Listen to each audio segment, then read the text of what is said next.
ते नमः। नीलाद्रि कंदरानंदी मंदरालय वंदितं वंदे वंदारु मंदारम इंदिरा मंदिरं महा।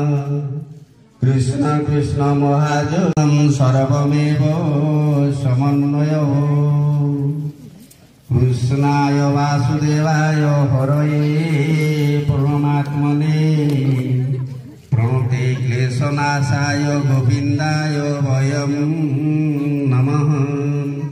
तासां विरह सौरी स्मयमान गुरु ये मेला सब आयोजन करने भारत वर्षर प्रत्येक जो गवेषणा संस्था गुड़ाक चलती समस्त कहुए प्रति वर्ष थे आपण मैंने जेकोसी गोटे गाँ को सिलेक्ट कर मेलाटा करेंगे। तेणु आम प्रति वर्ष ये मेला आम कर विगत 7-8 वर्ष है आम जो ओयूटी तरफ भी विभिन्न जिलार विभिन्न गाँव मान प्रति वर्ष गोटे गोटे गाँ नहीं आम यही मेलाटा आयोजन करुँ।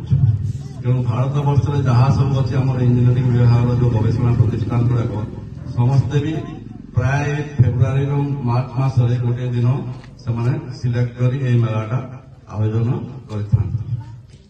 तेणु यही मेलार मुख्य उद्देश्य है जो आमर कृषि जंत्रपाति एवं जहाँ सब आम कृषि आम जो चाषबास लगुच प्रोडक्शन लगुच आम आम जो प्रोडक्शन कर सारा अमल परवर्ती कार्य जहाँ भी सब अन्य कृषि जंत्रपाति अच्छी से गुड़ाक आप चाषी भाई मान पाक नहीं जाकि तार प्रदर्शन करा तार व्यवहार पाखे केमती व्यवहार नहीं जनवा ताहले से जो ज्ञान कौशल गुड़ाक आहरण करेंगे और निजे भी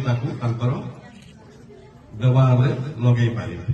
तेणु विभिन्न प्रकार जंत्रपाति केमती आपने व्यवहार करेंगे से उभय आम राज्य सरकार और केंद्र सरकार तार बहुत जोर दि जाए आजिकल। तेणु आपण मैंने जानी आजिकल आमर ओडिशा सरकार तरफ भी कृषि जंत्रपाति मेला प्रत्येक जिला स्तर में गत वर्ष भी वर्ष भी कृषि जंत्रपाति मेला चाषी मैंने निजे जाकि ऑन दि स्पॉट से जगह आम सब मैन्युफैक्चरर डीलर गुड़ाक आसी से बुकिंग कर जंत्रपाति भी पाइपर से प्रकार व्यवस्था भी करा। तेणु कृषि जंत्रपातिर व्यवहार आम उभय केंद्र सरकार और राज्य सरकार खूब जोर लगे कारण जंत्रपाति आम जब व्यवहार न करवा चाष कार्य भविष्य में आम आना कारण चाष को आम निजे हाथ में आना सब कार्य करना। तेणु जंत्र आमको व्यवहार करने ही पड़ो चाष कार्य को ठीक समय